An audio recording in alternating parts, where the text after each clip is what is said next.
नमस्कार, मैं हूं असलम अंसारी और भारत टीवी में आपका स्वागत है। आज हम बात करेंगे किसानों के मुद्दे को लेकर। यहाँ पर हमारे साथ मौजूद है प्रबल प्रताप सिंह चौहान जो कि अधिवक्ता है, और वहीं दूसरे हैं राजू पांडे जो कि किसान नेता है, और हमारे साथ तीसरे जो हैं वो है वरिष्ठ पत्रकार अनुरोध भदौरिया। सबसे पहला मेरा सवाल है राजू पांडे जी से, जिस तरीके से मीडिया के सामने पकड़े गए एक युवक ने कबूल किया है कि उसने 4 लोगों को मारने की सुपारी ली गई थी, क्या लगता है आपको इस देश के हालात कैसे होंगे? इस देश के लिए हमारा कहना यह है कि ये जो किसानों के प्रति ऐसे विचार आ रहे हैं लोगों के या समाज के लोगों के, ये बहुत निंदनीय है। इसकी हम घोर निंदा करते हैं। इस तरीके से किसान का मनोबल टूट जाएगा। किसान अपना जो धरना प्रदर्शन कर रहे हैं उसके लिए देश में तमाम कानून हैं, ऐसे लोग जज हैं ऐसे जो फैसला करके देते हैं। क्या किसानों का फैसला ये जज और अदालत नहीं कर सकती है क्या? उनकी बात सुनी जाए और उस पर अध्ययन किया जाए और उनकी मांगों को एक विचारपूर्ण ढंग से जो है देख करके उसका निर्णय दिया जाए। ये हमारा आज के सभी लोगों से निवेदन है कि आप लोग शांतिपूर्ण ढंग से अपना जो प्रदर्शन कर रहे हैं, आज मेरे अंदाज से 70वां दिन है, 60वां दिन है।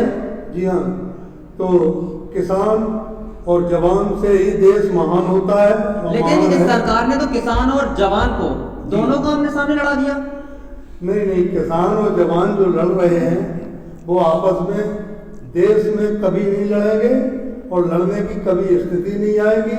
किसान बहुत समझदार होता है। किसान अपना खून पसीना की कमाई से धन अर्जित करता है। उसको पता होता है कि जवान क्या है और किसान क्या है, देश कितना महान होता है। इन्हीं दो हस्तियों से, इन्हीं दो शक्तियों से, किसान के ही ताकत से और जवान की ताकत से देश महान होता है। राजू पांडे जी, एक सवाल यही और उठता है कि आखिर जो किसान नेता है 60 दिन से धरना प्रदर्शन कर रहे हैं, ठंड में लेटे हैं, सब खाने पीने की व्यवस्था उनकी सड़कों पर बनी हुई है, लेकिन सरकार फिर भी उनके फैसले को नहीं मान रही है, क्या मानते हैं आप? देखिए, सरकार नहीं मानेगी तो कोर्ट मानेगा। कोर्ट फैसला जो भी दे देगा, सुप्रीम कोर्ट है, अगर और भी कोर्ट है, सबसे बड़ी कोर्ट जो सुप्रीम कोर्ट है उस पर हम लोग आस लगाएंगे। उससे ये आस करेंगे कि हम लोगों का मार्गदर्शन सिर्फ सुप्रीम कोर्ट ही करेगा। इसके अलावा हमें तो कोई ऐसा विकल्प दिखाई देता नहीं। हमारे साथ प्रबल प्रताप सिंह चौहान हैं जो कि अधिवक्ता हैं, जिन्हें हाई कोर्ट का वकील भी माना जाता है और काफ़ी जानकारी भी है। वकील साहब, जिस तरीके से गोली कांड का, जिस तरीके से जो सुपारी ली गई थी 4 लोगों को मारने की कि 26 जनवरी पे 4 लोग जो मंच पर बैठेंगे उनको गोलियों से मार दिया जाएगा, जिसमें एक युवक को गिरफ्तार किया गया है, आपको क्या लगता है कि ये देश के हालात कैसे होंगे? देखिए, जहाँ तक कृषक आंदोलन की बात है वो ठीक है, लेकिन कृषक आंदोलन के साथ में असामाजिक तत्व शामिल हैं और वो इस तरह की जो है धमकियाँ दे रहे हैं, सरकार की बात नहीं मान रहे हैं। और किसानों के लिए मोदी सरकार जो बहुत गंभीर है, काफ़ी प्रयास भी कर रही है। दोगुनी आय जो है बढ़ाने के लिए सारी सब्सिडी दी जा रही है किसानों को। ऐसा नहीं है किसान के विरोध में जो है सरकार है। हमारी 80% जो है नागरिक वो किसान ही हैं। पूरा भारत जो है किसान के हित में ही काम कर रहा है। ऐसा कहीं नहीं लगता है किसान के विरोध में जो है कोई बात कर रहा हो। लेकिन सरकार जो है लेकिन तो फिर किसान सड़कों पर उतरकर विरोध प्रदर्शन क्यों कर रहा है, ठंड में क्यों बैठा है?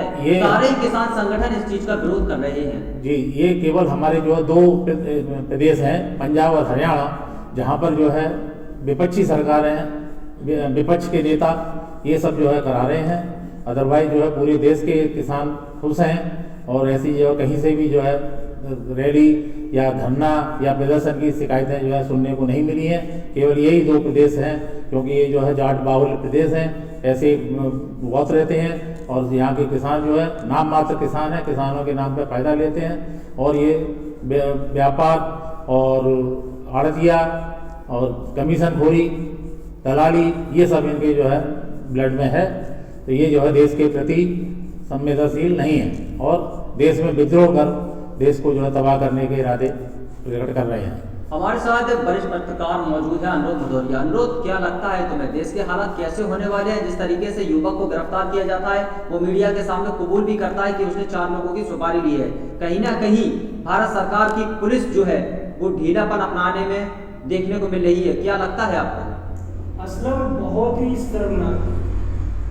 शर्मनाक है ये, जिसे अन्नदाता कहते हैं। हमारे देश के किसान वो अभी तक सिंधु बॉर्डर पे या यूपी गेट पे हैं और उनके साथ इतनी जाति की जा रही है, ये बहुत ही निंदनीय है। मगर दूसरा पहलू जो 4 लोगों की सुपारी वाला मामला है, उसको एक तरीके से पॉलिटिकली भी कह सकते हैं कि पॉलिटिक्स जो है राजनीतिक तरीके से मोड़ देना है मोड़ से, तो इसको एक कंफर्मेशन के रूप में नहीं ले सकते। लेकिन किसान जो वहाँ पर डटे हुए हैं, जो अपना धरना प्रदर्शन दे रहे हैं, उनके साथ गलत है।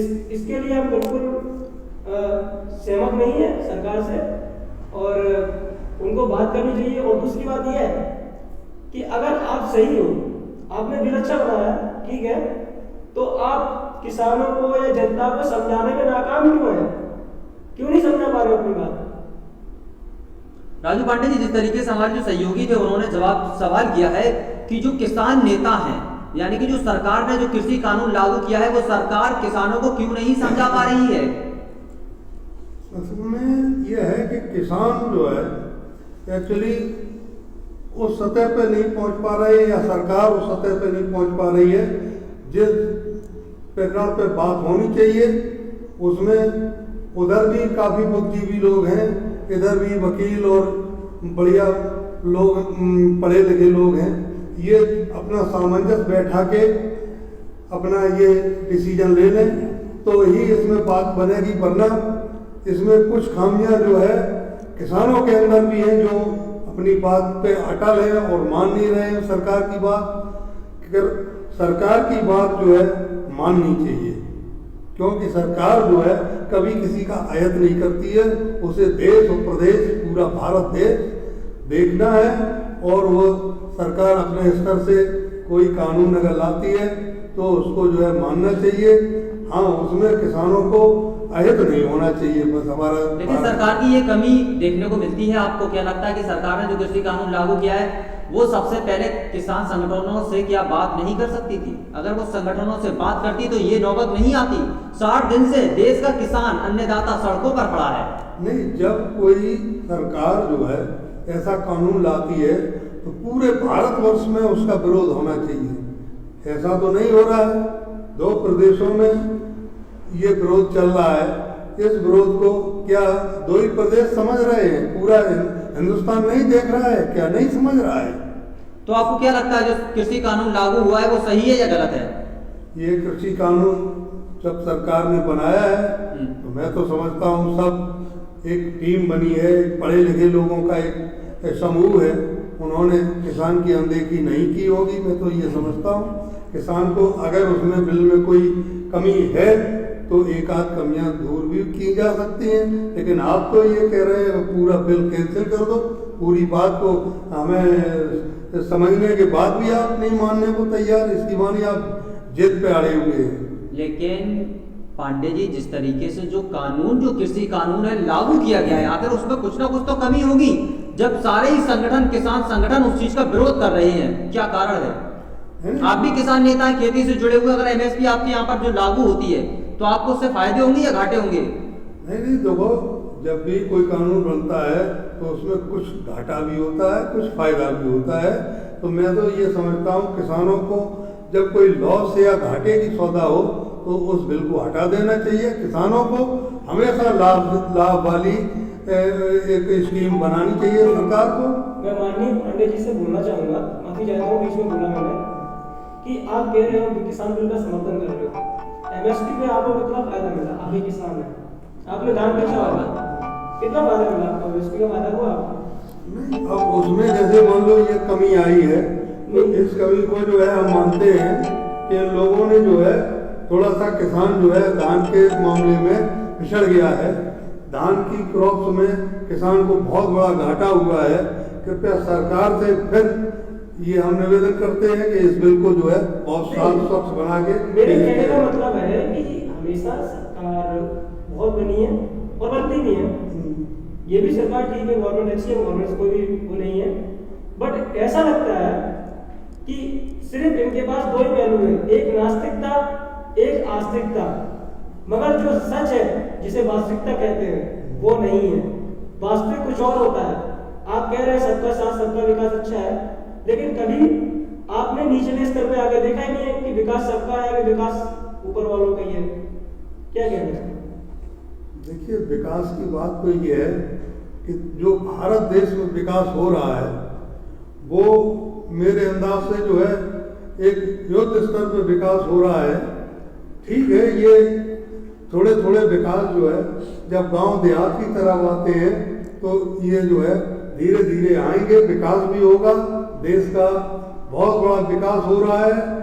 विश्व स्तर पे जो है हमारे भारतवर्ष का नाम हो रहा है और ये आगे भी मैं समझता हूँ भारत विश्व गुरु बनेगा और ये भी हमारा संकल्प है और ये भी सारे लोगों का ये सच है कि हमारा भारत जो है महान होगा और यहाँ का किसान सबसे बड़ी ताकत बनेगा। बिल्कुल, आपको कहना पेरोल प्रताप सिंह जी, मेरा आपसे सवाल है, जो कृषि कानून लागू किया गया है वो सही है या गलत है? कृषि कानून का अभी अध्ययन जो है ढंग से नहीं हो पाया है, तो अभी ना तो ये कहा जा सकता है ये गलत है, ना ये कहा जा सकता है ये आप सही वकील हो, है। आप वकील हो, सुप्रीम कोर्ट ने इस पर रोक लगाई है। लेकिन सुप्रीम कोर्ट ने रोक नहीं लगाई है, लेकिन सुप्रीम कोर्ट ने जो है कहा था कि इसको जो है मुअत्तल करके जो है और समझाइए लोगों को। सरकार ने 1.5 साल के लिए इसको जो है ठंडे बस्ते में डालने का जो है ऐलान भी किया था, परंतु किसान फिर भी नहीं मान रहे हैं और ठंडे बस्ते में डालने के बाद 1.5 साल टाइम मिलेगा, उसमें रोजाना खूब बैठकें कीजिए और विचार कीजिए, उसके बाद लागू होगा। और फिर भी जो है किसान नहीं मान रहे हैं, तो ये तो एक जो है जबरदस्ती का आंदोलन है जो कि देश हित में नहीं है, गरीबों के साथ में अन्याय है। लेकिन वकील साहब, आप ये भी तो सोच सकते हैं कि देश के प्रधानमंत्री हैं जो कि वो किसानों को नहीं समझा सकते, जबकि वो मन की बात करते हैं। किसान जब लॉकडाउन लगाया गया था तो उनकी एक बात को पूरे ही हिंदुस्तान ने माना था, लेकिन इस बात को क्यों नहीं मान रहे? क्या मानते हैं आप कि वाकई में ये बिल जो है वो कमी है? सरकार जो है किसी एक आदमी से नहीं चलती है और न ही एक आदमी की कोई मंशा होती है कि कानून लागू करने की। ये सामूहिक जो है प्रयास होता है और देश हित में ही जो है फैसला लिया गया है। लेकिन 1.5 साल जो है उसको कैंसिल रखकर फिर वार्ता की जा सकती है आराम से जो है। और मुखिया ने कभी नहीं कहा कि हम जो है लागू करके ही रहेंगे, ऐसा तो कुछ भी नहीं है। हमारे जो है नरेंद्र तोमर जी जो है बहुत बढ़िया नेता हैं और किसान हैं, वो खुद जो है बात कर रहे हैं किसानों से। किसानों को भी सुनना चाहिए, 1.5 साल कोई ज़्यादा टाइम नहीं है, उसके बाद जो है फिर कर सकते हैं आंदोलन। चलिए, बहुत बहुत धन्यवाद तीनों ही लोगों का हमारी डिबेट में जुड़ने के लिए। देखते रहिए भारत टीवी।